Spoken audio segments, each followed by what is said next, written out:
Hello gorgeous, welcome back to another video based completely on a hypothetical. A few weeks ago I researched, mapped out, filmed, edited and uploaded a video completely based on a hypothetical question of what if James Charles never posted to YouTube, and y'all absolutely loved it. I'm glad, don't get me wrong, I'm just very surprised. Pleasantly surprised, but surprised nonetheless. And in that video I asked, is there anyone else that you want to see me cover when it comes to a butterfly effect video? And a lot of people said a Jeffree Star.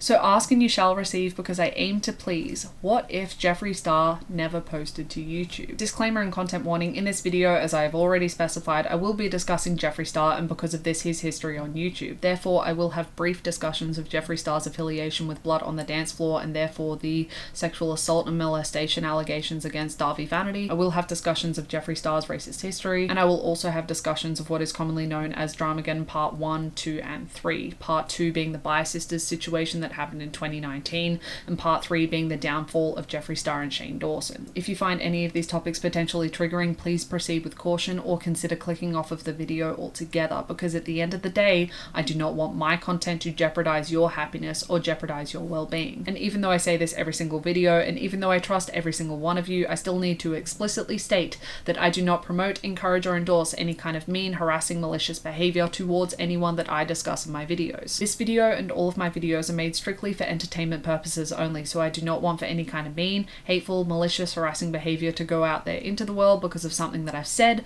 or on my behalf. We are, of course, allowed to keep it cheeky, we're allowed to keep it messy, and we're allowed to keep it fun, but please keep it to this comment section and this channel only. With all of that said and done, let's get on to the butterfly effect of what if Jeffree Star never posted to YouTube.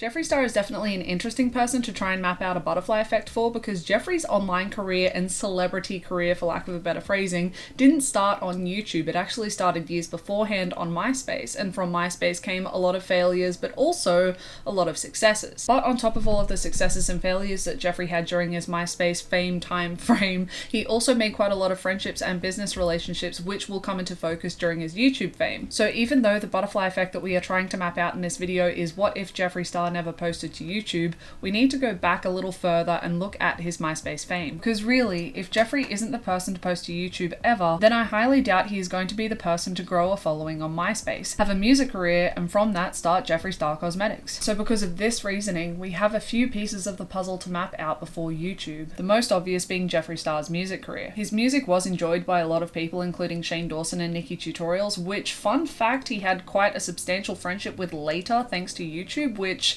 doesn't have a huge effect on his butterfly effect, but it is a fun little info nugget that I found that made me think, wow, what a small world. Like, baby Nikki and baby Shane were like, oh my gosh, listen to some Jeffree Star, just a few years later to have like a best friend kind of friendship with him. Like, that would be like me listening to System of a Down when I was 15 and then later being best friends with Serge. That would never gonna happen, but would be absolutely wild to me. But speaking of friendships, by the looks of it, Jeffree Star's music career allowed him to get close enough to Kat Von D, being the former owner of Kat Von D Beauty, but also former star of LA Inc. and Miami Inc. In one episode of LA Inc., Kat even tattooed a photo of Jeffree Star's dog Diva on his foot, and Jeffree specifies that Kat and him are best friends, and Kat specifies that her and Jeffree are best friends, and there are lots of conversations between the two of them about their friendship, but also their careers in the episode. So cute, love that for them, but if Jeffree isn't the kind of person to work as hard as he did when it came to his MySpace career, if Jeffree isn't the kind of person to work as hard as he did when it came to his music career, then I highly, highly, highly doubt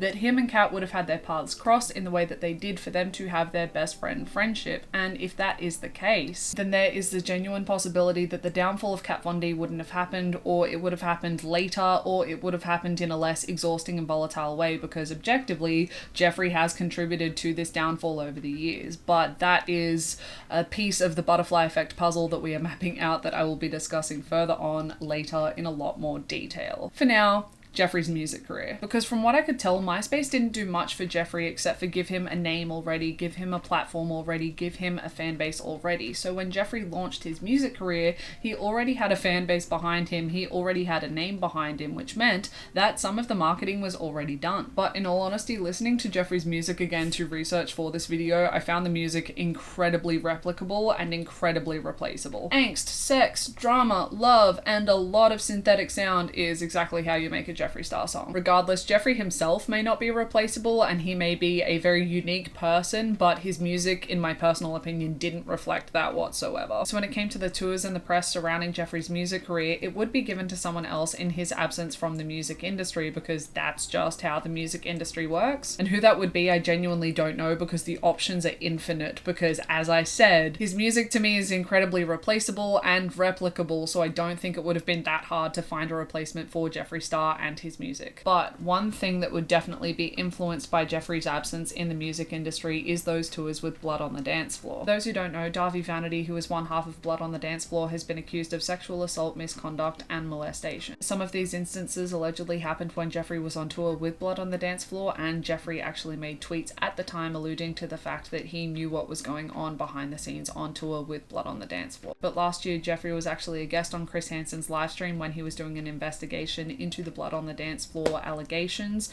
and in my personal opinion, during this live stream, Jeffree backtracked a lot to save his own ass, because by the looks of the timeline, Jeffree was aware, made those tweets, and then went on other tours with Blood on the Dance Floor. In Jeffree's statement on the Chris Hansen livestream, he specified that Darby Vanity was a master manipulator, and that's why he went back on tour knowing everything that he knew. So, as I said before, if Jeffree didn't work as hard as he did when it came to MySpace, he isn't going to have a music career, and if he doesn't have a music career, then he isn't going on tour with Blood on the Dance Floor. And if Jeffree isn't going on tour with Blood on the Dance Floor, they're still going to be touring anyway, because I highly doubt, once again, that Jeffree's presence was a defining factor as to whether or not Blood on the Dance Floor was going to tour. So once again, the question becomes who replaces Jeffree when it comes to these tours, and as I said before, the possibilities are endless because replaceable and replicable. But depending on how morally and ethically corrupt the replacement is in comparison to Jeffree, there could have been a negative or positive impact on the allegations against Darby Vanity. Of course, this is a hypothetical reality, so there is no way for us to know, but regardless, this is still a piece of the butterfly effect puzzle. But one thing that Jeffree Star's music career did actually allow for is for Jeffree to make some connections, make some business relationships, and also save up a bit of money so that he could develop and start Jeffree Star Cosmetics. Now, how Jeffree genuinely and officially started Jeffree Star Cosmetics is completely up for debate, because there are so many different sides to this story, and so many of these sides have such trash credibility in my personal opinion that I don't really trust anyone. We could definitely go with what Jeffree says in this situation is the truth, considering it's his company, but from my personal perspective, Jeffree seems to be one of those people that puts more effort into convincing people that he is a certain person rather than putting the same amount of effort into actually being that person. He puts an incredible amount of emphasis on his rags to riches story, which fair, because anyone that has a good rags to riches story would and should be proud of it, but Jeffree's credibility is so trash in my personal opinion that I just don't personally trust him. But for what it's worth to everyone else and for anyone who wants to know, according to Jeffree, he fired his entire music team and shut down his clothing line and used the last of his life savings to develop the formula, the packaging, and the company now known as Jeffree Star Cosmetics. With the cosmetics company starting as just 3 liquid lipstick shades being Prom Night, I'm Royalty, and Red Rum. Jeffree Star Cosmetics officially launched in November of 2014, and according to Jeffree, both himself and Jeffree Star Cosmetics is an iconic rags to riches self-made story. How far that self-made stems, I don't know. How filthy and disintegrated the rags were initially, I also don't know. But regardless, that is a very brief summary of Jeffree Star Cosmetics' origins, but also an incredibly brief summary of Jeffree's MySpace and music career's effect. There of course could be a lot more that I have missed, but from what I have found, these are definitely the crucial points. So with all of that juicy context, we can now start mapping out the butterfly effect of what if Jeffree Star never posted to YouTube. The first official video that I could find posted to Jeffree Star's YouTube channel was posted April 16th, 2009, and it was called Jeffree Star Speaking All the Facts in all caps.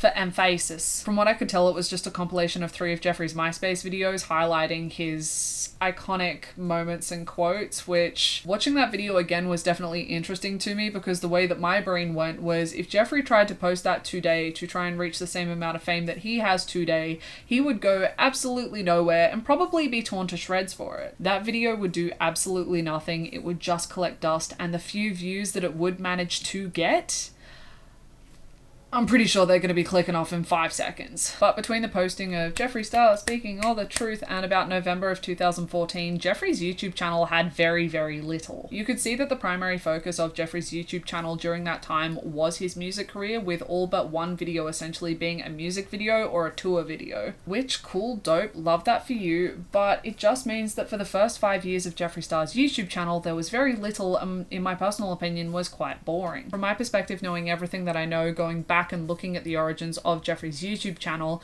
it definitely gave me the vibe that Jeffree, the MySpace sensation, didn't know how to navigate YouTube to the same success. So to summarize, for the first 5 years of Jeffree Star's YouTube channel, if he never posted to YouTube, we would be missing out on absolutely nothing. As I said before, it was November of 2014 when Jeffree Star officially launched Jeffree Star Cosmetics, and in hand actually gave his YouTube channel purpose and direction, being makeup. Jeffree's first 3 videos from November of 2014 onwards were all highlighting Jeffree Star Cosmetics, with a behind the scenes video for the first official Jeffree Star Cosmetics photo shoot, first official commercial for Jeffree Star Cosmetics, and a swatch video for the Jeffree Star Cosmetics liquid lipstick full collection. These videos are all good and dandy, don't get me wrong, but what Jeffree did in hindsight that I think was incredibly smart was Jeffree didn't run the Jeffree Star YouTube channel as a business channel, which he very easily could have done. Instead, he ran it as a personal channel. This meant that Jeffree was able to develop and gain a new loyal audience, or potentially cross over his MySpace fanbase and music career fanbase in a very organic way, which in my personal opinion is the best way to do it and has the most longevity. He successfully managed this organic growth by posting like every single other person in the makeup community at the time. He was posting makeup tutorials, he was posting makeup reviews, and then every now and then threw in a video like, boyfriend does my makeup for a hoot and a half. So what Jeffree was able to do was develop this trustworthy rapport with his existing or new audience, but also show that he knew what he was talking about when it came to makeup. Every time Jeffree uploaded a tutorial, he showed that he knew exactly what he was doing when it came to tools, colors, textures, application, and technique. And when he did reviews and either gave a trash or glowing review, we had this basis of understanding to the quality we could expect from his makeup brand. So by Jeffree's audience having an understanding of who Jeffree is on camera and trusting that, they were able to trust his brand. And as some of you know, yes, I am saying this as a former fan. Because hypothetically, if a creator or brand owner was to absolutely trash another makeup company's launch when it came to foundations and concealers because their shade range just was not up to scratch, then we would be able to trust that that brand owner, that creator, would not do the same thing. So regardless of who Jeffree is morally and ethically, and regardless of what I think of him as a person, objectively, Jeffree was incredibly smart with how he ran his YouTube channel after Jeffree Star Cosmetics was launched. He grew a trusting, loyal, substantial audience, but also grew a reputation within the makeup industry, which made product sales more successful. But all of this would have been 100% lost if Jeffree never posted to YouTube. Because even if Jeffree Star was still the kind of person to work as hard as he did when it came to his MySpace career, work as hard as he did when it came to his music career, and still launched Jeffree Star Cosmetics, if he never started his YouTube channel, I highly doubt that Jeffree Star Cosmetics would have been as successful, because Jeffree Star's YouTube channel with millions of followers allows for direct advertising, and Jeffree knows this, because ethically and morally, I think Jeffree's trash, but he is objectively smart trash. Business-wise. So up until July 21st of 2016, Jeffree ran his channel very personally and very successfully, but at the same time, still managed to advertise through it his cosmetics line. Jeffree Star Cosmetics launched a few more liquid lipstick collections, but also the first skin frosts, being the Jeffree Star Cosmetics highlighters, but also the first Jeffree Star eyeshadow palette being Beauty Killer. So in this alternate reality, in this butterfly effect where Jeffree Star never posts to YouTube, he is either A, never starting Jeffree Star Cosmetics in the first place, or B, he's starting it but it's not going to reach anywhere near the same level of success because he doesn't have the opportunity for direct advertising, which means that majority of products that Jeffree Star Cosmetics has pumped out over the years never would have existed, which means that the looks made from these products never would have existed, but also means that the drama around these products never would have happened. The thing that I find fascinating about the butterfly effect is that sometimes the effect of it is so simple. Take for example Jeffree Star. Jeffree Star, one human being, doesn't start a makeup line, and because of this, some random person in some random country doesn't wear a red lipstick to their first date. Instead, they wear a nude lipstick because that is what is on hand, because they never had the opportunity to buy their Jeffree Star red lipstick.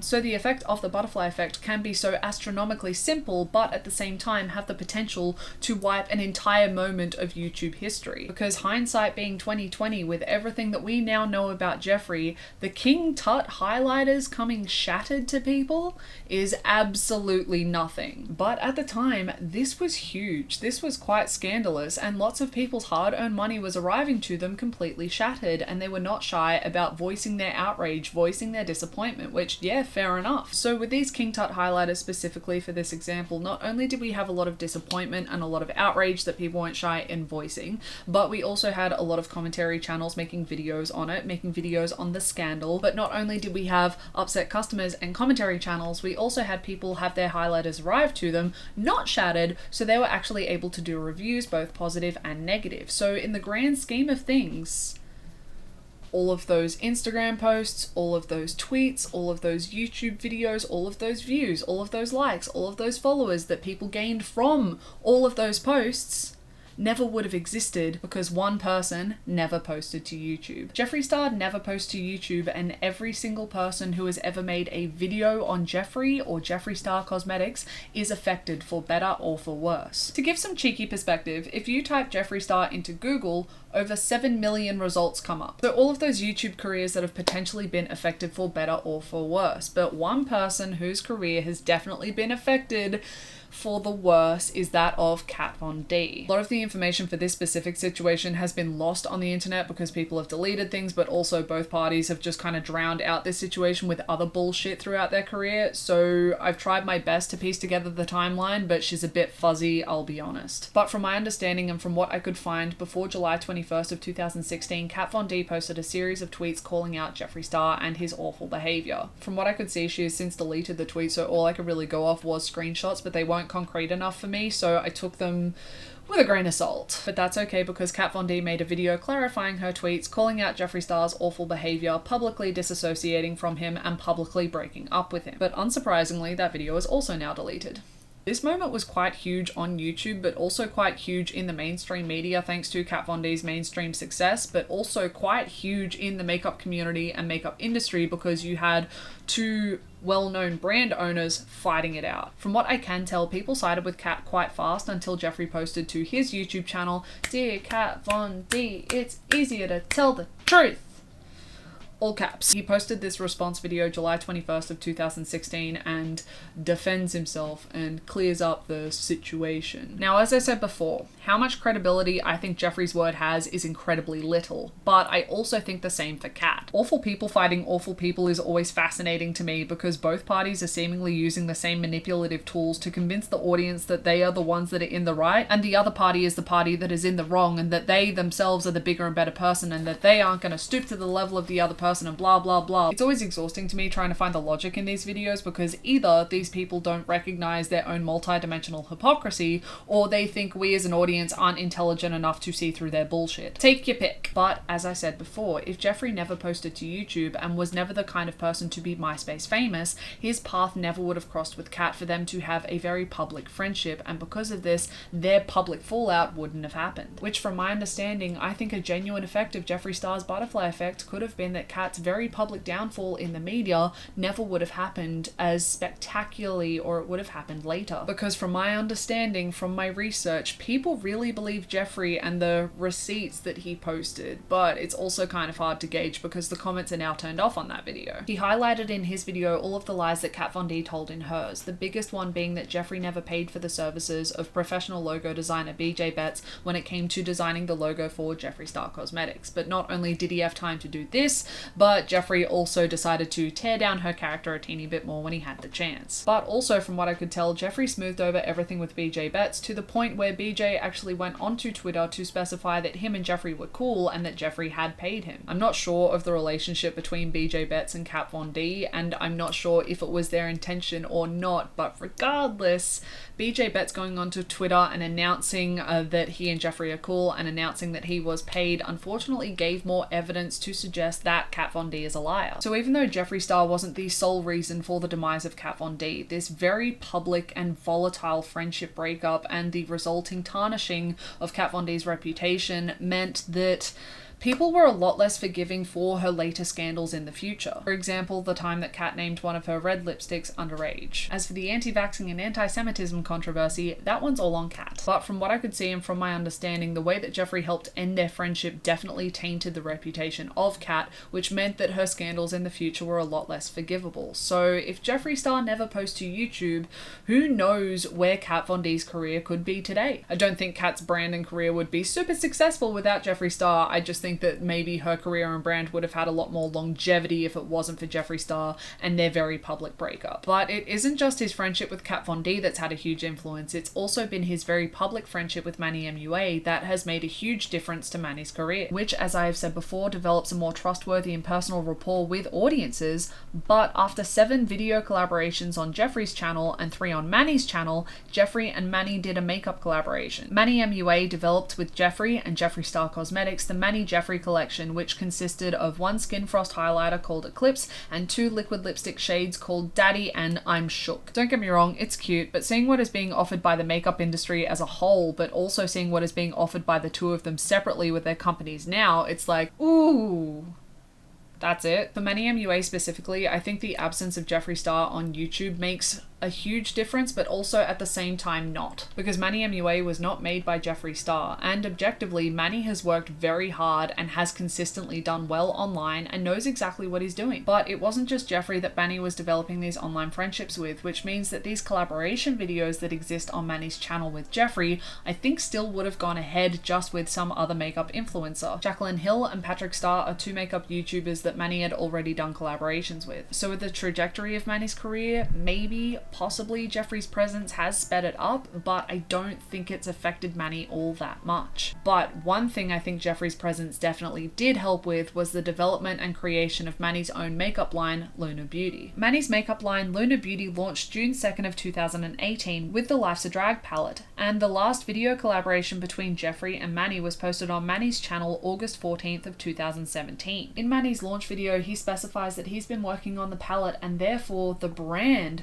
for 2 years, and in 2016, Jeffree and Manny were working on their Manny Jeffree collaboration. So, what I'm thinking, and this isn't fact, this is just my personal opinion, so this is not fact. What I am thinking is that at this point in time, Jeffree Star Cosmetics is a very established brand, and at this point in time, it's very obvious that Jeffree had a lot of care for Manny and a lot of care for their friendship. And because of this, I don't think it's dangerous to assume that Jeffree Star wanted to see his best friend at the time, Manny Mua, do well, and because of that, he wanted to help him any way that he could. So I don't think it's too far to hypothesize that Jeffree may have lent a helping hand, or even more than a helping hand, when it came to contacts and initial development of the Life's a Drag palette and of Luna Beauty, because he wanted his friend to do well. Like, damn, if I was Jeffree and Manny was my best friend, I would be doing that. Oh, you want to start a makeup company? Well, I've already started a makeup company, so let me help you so that you can achieve your dreams and your goals in life. Because, I don't know, like, what's the point in being at the top if you're there alone? I'm not saying that's what's happened. I'm just saying that in my personal opinion, I wouldn't be surprised. And if this is the case, then yeah, 100% Luna Beauty's initial launch would have been slowed down incredibly if Jeffree Star never posted to YouTube. Because no Jeffree means that hypothetically, if I am correct, a crucial piece of Luna Beauty's development is lost to be found somewhere else. Which, as I said before, but in context to Jeffree Star Cosmetics, if you completely eliminate a makeup brand from the equation, or at least slow down its progress, then there are going to be makeup looks that just simply simply don't exist, or there will be videos that were never posted and because of that views that never happened or subscribers that never happened. Take out one company, take out one product, and there is a huge ripple effect. With everything that I've already said in this video, we are only up to 2017 in Jeffree's timeline, and already there are a lot of dominoes that haven't fallen because Jeffree Star never posted to YouTube. But in my personal opinion,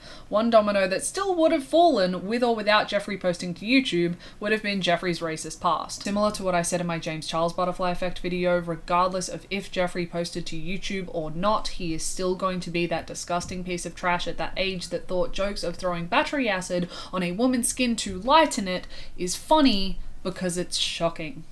Not posting to YouTube does not make Jeffree a better or worse person. It makes him exactly the same person, just one that isn't held accountable as publicly and possibly carries through thinking that this dark kind of humor is okay. So in my personal opinion, if Jeffree Star was to never post to YouTube, he would still be making these dark humor jokes. He would still be shouting the N-word at people. If given the opportunity, he would still be making videos like the battery acid video. I would hope that in this alternate reality that we are mapping out where Jeffree Star never posted to YouTube, the battery acid video also wouldn't be made, because I think the less of this kind of content that normalizes discrimination in the way of comedy, the better. But also I've been known to be a little bit cynical, and I think that if the person who originally posted the battery acid video back then was associating with people like Jeffree back then they were probably associating with people similar to Jeffree and associating with people who would be happy to take Jeffree's place in Jeffree's absence from the internet. My brain shut off halfway through that sentence. To summarize, if a person is associating with one racist, they're probably associating with more. But it also means that the internet loses another piece of juicy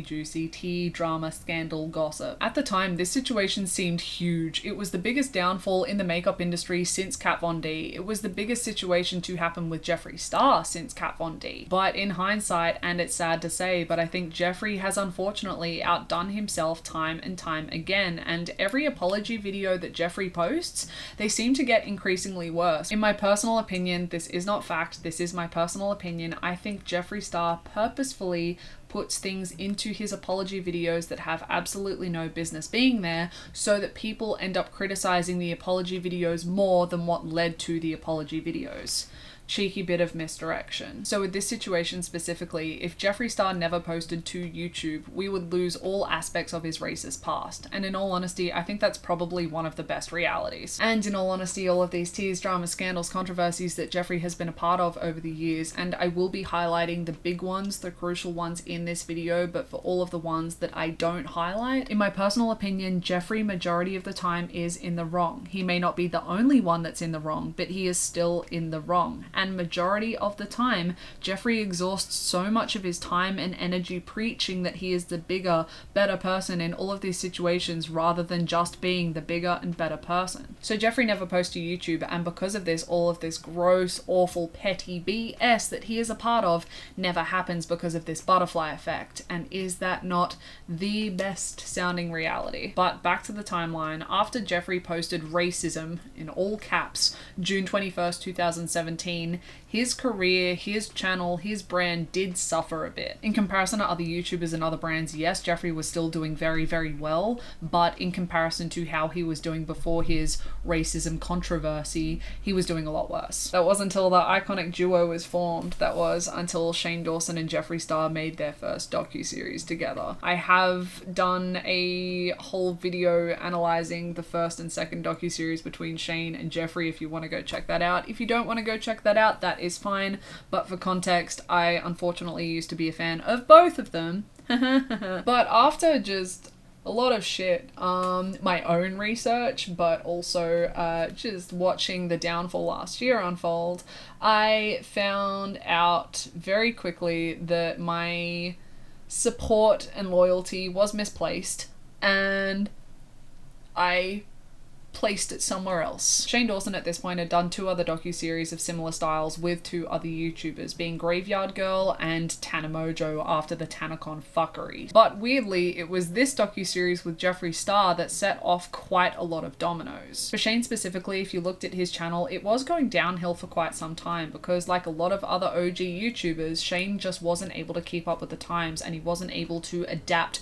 with the new audiences that were coming to the platform. Then you could see him starting to shift into, yes, still a lot of Shane Dawson fun, but also a lot of videos with a deeper meaning. Shane went from a baseline content of the visually insulting yellow bordered clickbait reaction videos to video explorations on a specific person, confronting his mum, confronting his dad, confronting his hater, aka the bullshit that he put Bobby Burns through, Trisha Paytas and Molly Burke. Even though, yes, all of these videos are very similar in structure to his docuseries.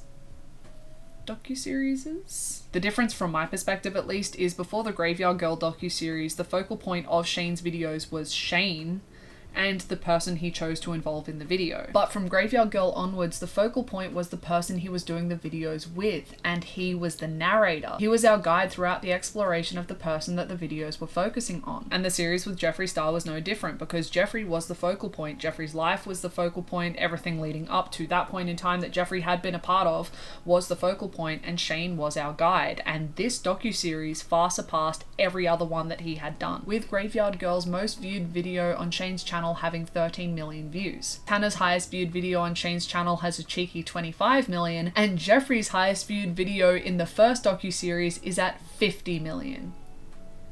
50. So factually, this docuseries with Jeffree Star was incredibly successful and somewhat allowed for Shane to stop posting filler videos. Shane could literally take month-long breaks between his docuseries and no one would care because they were so excited for the next one to drop. It also allowed for a second Jeffree docuseries. It also allowed for the Conspiracy Collection, which I will be talking about a little bit further on in the video because I'm trying to keep it chronological.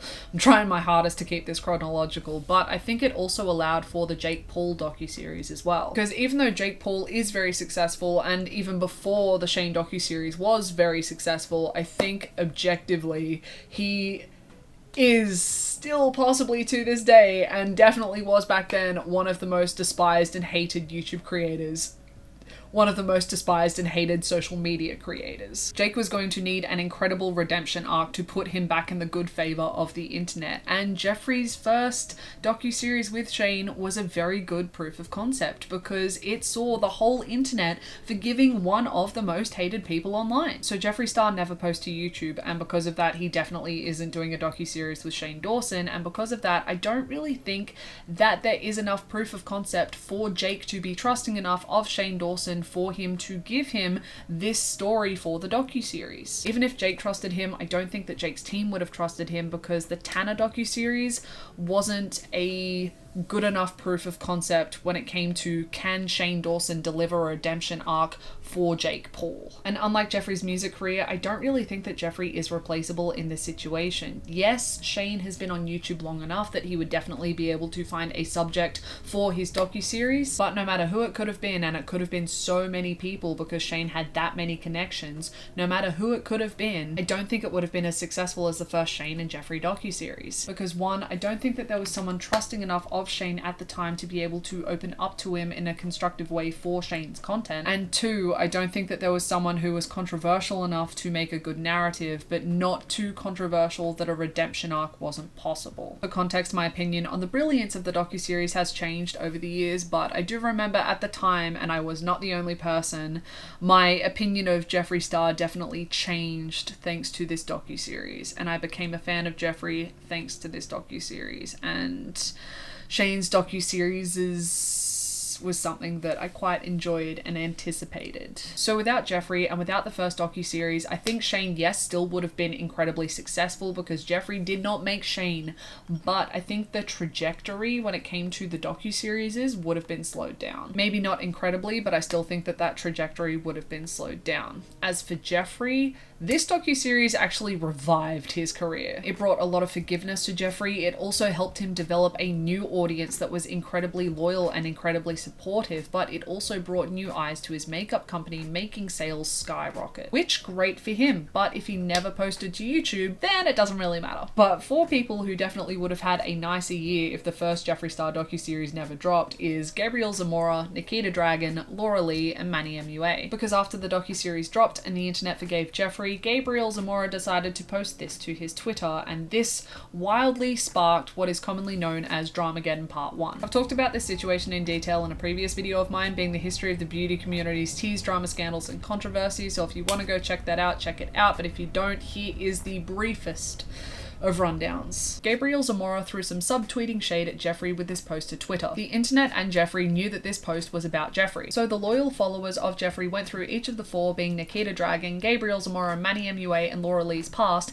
and found a history of fat shaming and racism from the 4. Not to quantify, but what was seen as the worst by the internet was Laura Lee, which is why the infamous Laura Lee apology video was posted. Gabriel had a conversation with Jeffree, figured out that Manny wasn't 100% truthful about Jeffree and his friendship and his breakup, so Gabriel cut ties with Manny quite publicly and slammed him for it. Manny posted an apology video too, but was labelled a social climber because of the situation, and from what I can tell, Nikita did absolutely nothing but post a few frames on her Instagram story, because nothing says soz like a few posts on your Instagram story. So Nikita and Gabriel definitely suffered, but survived. Manny and Laura suffered, and some 4 years later still haven't really recovered. So Jeffree never posts to YouTube. These 4 would still be taking this photo and posting this photo, but they won't be posting it with the subtweet, because no Jeffree, no need for the subtweet, and no subtweet, there is no reason for people to be sifting through their past on Twitter, on Instagram, on all of the social profiles, which means that people don't dig up their fat-shaming racist past. Even though I am glad that people's awful behaviour has been called out and people are being held accountable for their awful behaviour,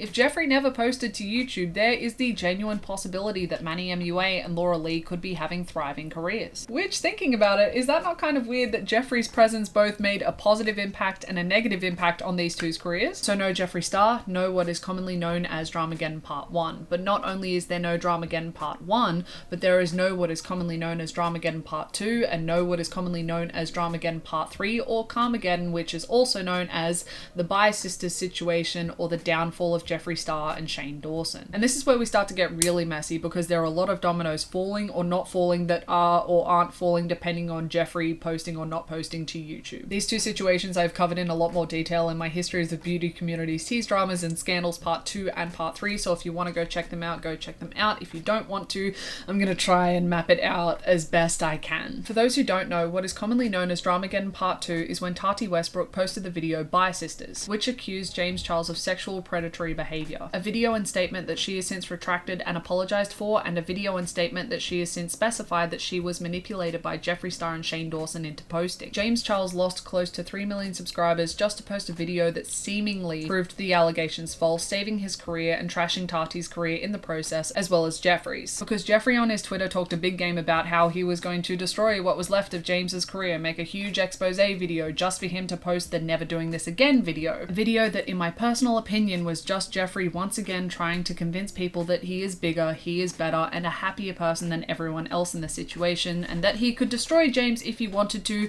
but he is just too good a person. Which, now that I think about it, Jeffree Star said in his statement on the situation that he is too good a person to provide evidence that James Charles is a sexual predator.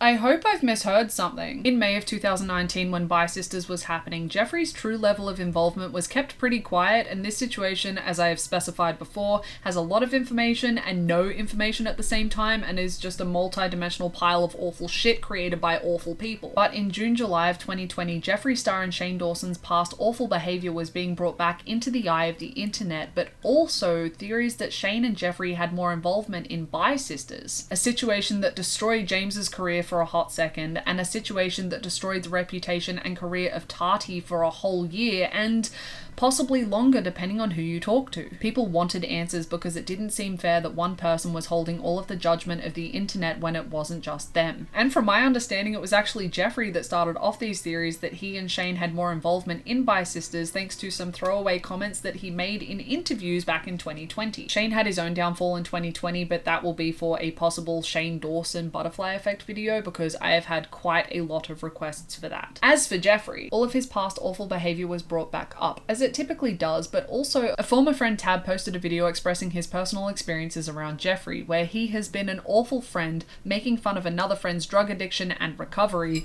and essentially everyone but Jeffree and Shane has confirmed that it's Trisha Paytas, including Trisha. Tab in his video also recounted recent events where Jeffree had used other racial slurs. On top of this, Shane's downfall and Jeffree's lack of defense for Shane publicly was also causing Jeffree some controversy. But on top of all of that, a handful of drama channel creators posted videos expressing that they no longer wanted to be on Jeffree Star's payroll, because apparently the makeup community is the mob. According to these drama channels, Jeffree was reaching out to them and giving them a heads up on different dramas that were coming, which meant that these channels were able to get their videos up faster, which meant that they were able to get more views, which meant that these people were able to make more money. And on top of that, according to these drama channels, Jeffree was also sending them PR. And this is...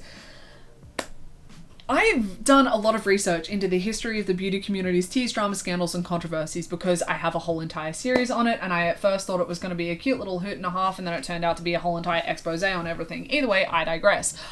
This one is still one of the ones that leaves me quite baffled, because this is a special level of sneaky weaselly shit from Jeffree, and I don't understand how it's necessary. I don't understand who just one day wakes up and decides, you know what I want to do? I want to rat out my friends. That sounds like fun. Either way, I digress. Some things in this world I'm just never going to understand, but one of these tips that these drama channels actually got was just before Bi Sisters. Jeffree had messaged a few of these channels personally saying that he and Shane have a bad feeling about the weekend and that James has something coming for him, but that he deserves it. Then on top of all of that, there's all this controversy, all of this speculation, and people want answers from Jeffree, and Shane is dying over this side of the internet. On top of all of that, Tati decides to post her video breaking my silence. A video where she publicly accuses Jeffree Star and Shane Dawson of gaslighting her and manipulating her into posting the Bi Sisters video. And on top of all of that, Tati also accuses Jeffree of having blackmail material against everyone in the makeup community and makeup industry. So with that very, very brief rundown, and from my understanding, no Jeffree, no Dramageddon Part 1, no Dramageddon Part 2, no Dramageddon Part 3, because in my personal opinion, even though it wasn't entirely Jeffree's fault, he was definitely a catalyst for all of the situations. And in my personal opinion, I think if Jeffree put as much time and effort into being this person that he preaches that he is in every single one of his apologies, none of these situations would have happened. Or at least it wouldn't have happened on such a grand scale, and I say this because of all of those I was on Jeffree Star's payroll videos, because that is some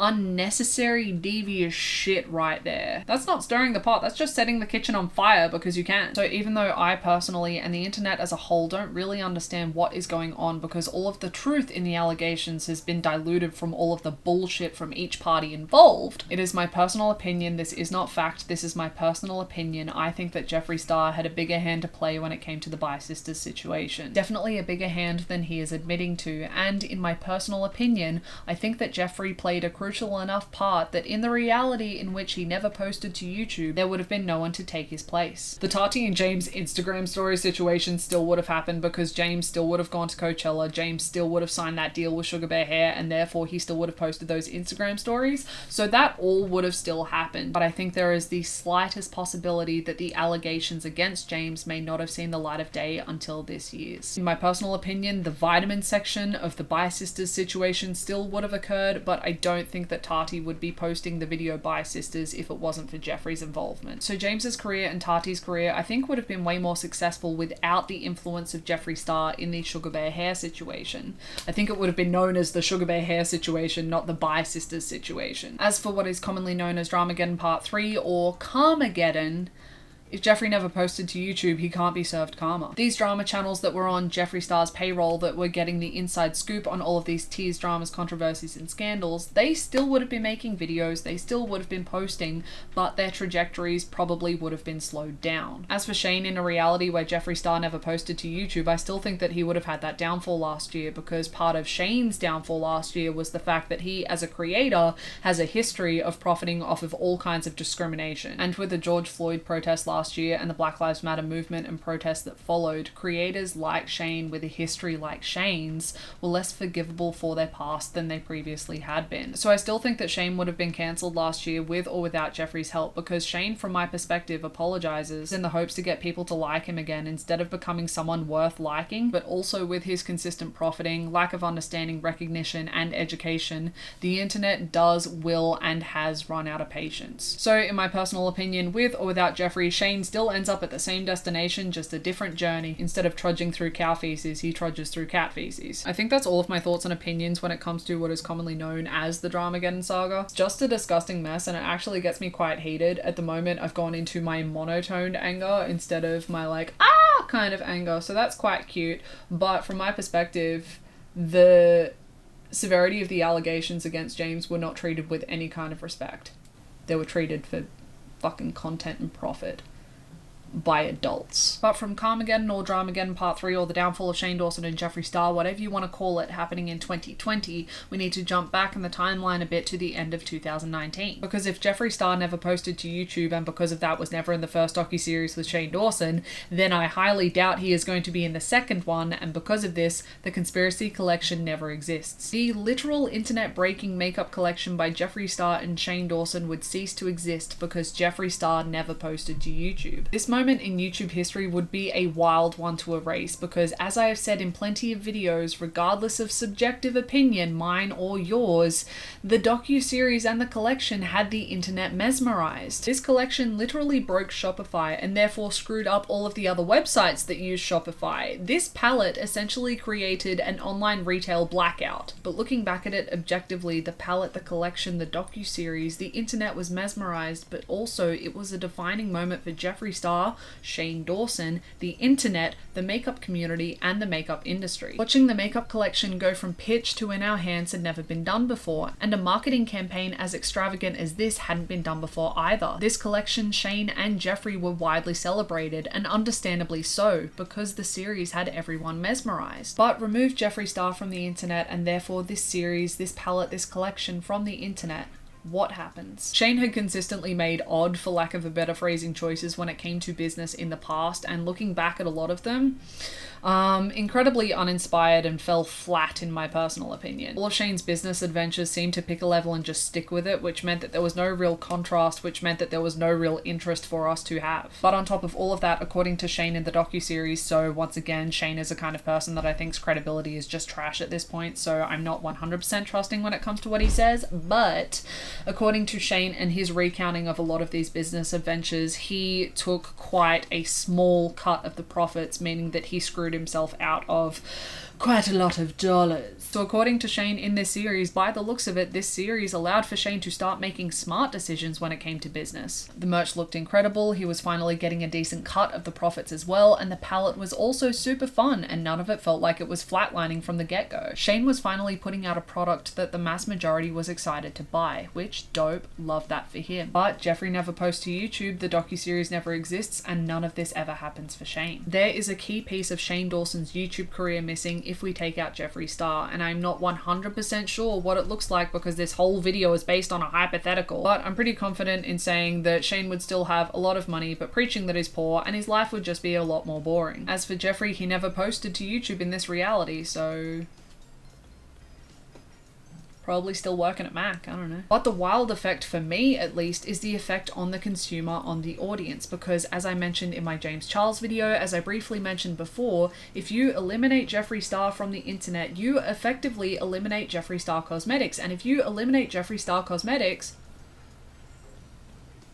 that is a lot of shit missing. If you eliminate these products that Jeffree Star Cosmetics has come out with, or the collaborations that Jeffree has done, then there are hundreds of thousands of videos that aren't made with these products. Makeup tutorials, first impressions, and reviews, and because of this, certain makeup looks that would never be created in general or by a specific creator because that makeup item was never in their collection. But the videos that were made with these products, especially the first impressions and review videos, brought in subscribers, brought in views, brought in money. So take Jeffree off of the internet, take his products off of the internet, and genuinely some channel growth, views, and finances are lost to certain creators, which in turn means that some creators' trajectory would be slowed down. As I said before, this is fascinating to me because that means that these videos are gone, these videos gone, these videos gone, these videos gone, these videos gone. One person doesn't post to YouTube ever, and potentially this is what happens.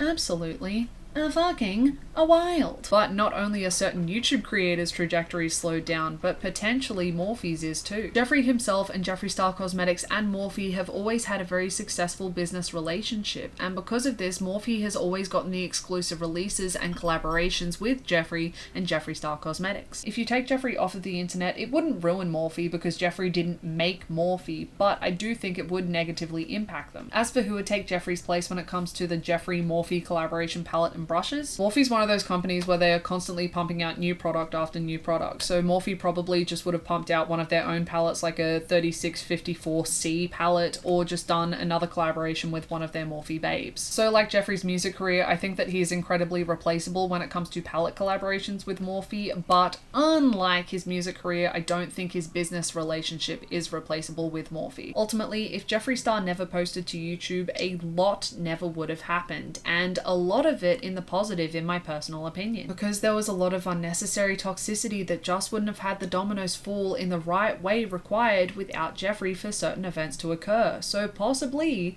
the best reality, but also a reality that would be a lot less colorful because millions of people's lives would be affected due to subjective opinion. There is currently 16.3 million people subscribed to Jeffree's YouTube channel, and at some point in time Jeffree has been a part of their lives virtually. There is a minimum of 16.3 million people whose lives would be changed both subtly and drastically for better or for worse. There's makeup that wouldn't exist, and because of this looks that wouldn't exist, and because of this videos that wouldn't exist, and therefore wouldn't be watched and wouldn't be subscribed for because a makeup product didn't exist, or because Jeffree doesn't exist, because how many people had huge milestone videos in the way of views and subscribers because of Dramageddon Part 1, 2, and 3. Those videos would no longer exist because Jeffree isn't around. And wildly, neither would this video.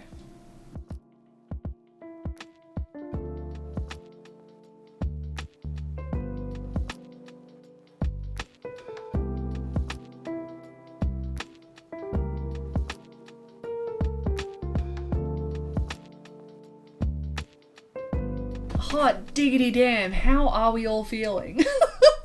That is all of my thoughts, all of my opinions. That is everything that I could find to map out a decent butterfly effect of what if Jeffree Star never posted to YouTube. And his is probably going to be one of the craziest ones for me because it's the little butterfly effects that really mess with me a lot, because one makeup product doesn't get made and all of these videos don't get made and therefore subscribers don't subscribe, but also how many drama commentary tea videos have been made on Jeffree Star or Jeffree Star Cosmetics. Take that out of the mix and some people didn't have huge milestone videos get uploaded, so then they're missing subscribers as well. There's just a lot of, YouTube's sphere of things is absolutely wild when you try and map out a butterfly effect. It was fun though. It's very interesting. Also, I made a whole entire 7,000 word set of notes based on a complete hypothetical conversation. Conversation? Question. Question? My brain melted. But please let me know down in the comments what you think of this video, what you think of this butterfly effect, what you think of my mapping, because maybe you agree with some of the mapping, maybe you don't agree with some of the mapping. Regardless of your thoughts and opinions, I wanna know them, and I read every single one of my comments. Every single one of them, every single one, even though I'm pretty sure that my glasses prescription is incredibly wrong at this point, because that cheeky little A is looking more and more like an O every day. Also, I just don't like him. You can tell what kind of kid I was when I was 15 because I got these glasses frames when I was 15, but I've fix the lenses like one other time, which is probably why the O is starting to look like an A. So please let me know down in the comments what you think of this video, but also please let me know if you want me to talk about someone next, because people really wanted to hear Jeffree, but maybe after this video you're like, no, I'm exhausted with the concept, please never do this again, cease and desist. But also, it doesn't even have to be a butterfly effect video. You could have just found a cheeky little info nugget on the internet and you're like, you know what, I think JJ would like that, and you know what, most of the time I will. I love learning. I love filling my Swiss cheese brain holes. This throwaway joke is just becoming a personality trait for me at this point. And I want to thank everyone for all of your patience when it comes to me not doing makeup at the same time in my videos at the moment, because I'm definitely getting back on track, but my brain's still a little bit McSpicy for me, so I'm gonna get back into it, definitely. Just at the moment, I'm really enjoying taking a bit of pressure off of myself. It's making filming a lot more enjoyable and a lot easier on me, so I'm so appreciative of all of your patience and all of your love and support. And thank you so much for watching this video, especially if you got to this point, because at the moment, people love when I say this, I have 6 hours and 41 minutes worth of footage, which I have to edit as soon as possible. I really need a time management person in the corner so that I stay on track when it comes to filming, so I stop going off on my tangents. Regardless, I have over 6 hours and 40 minutes worth of footage, so I have absolutely no idea how long this video is going to be, but I'm pretty sure, looking at all of my past videos, it's gonna be a long one. So thank you so much for watching, especially if you got to this point in the video, and I hope that you are just having a fantastic day, fantastic week, fantastic month, fantastic year, and I hope that you are doing as fantastic as always. Bye everyone.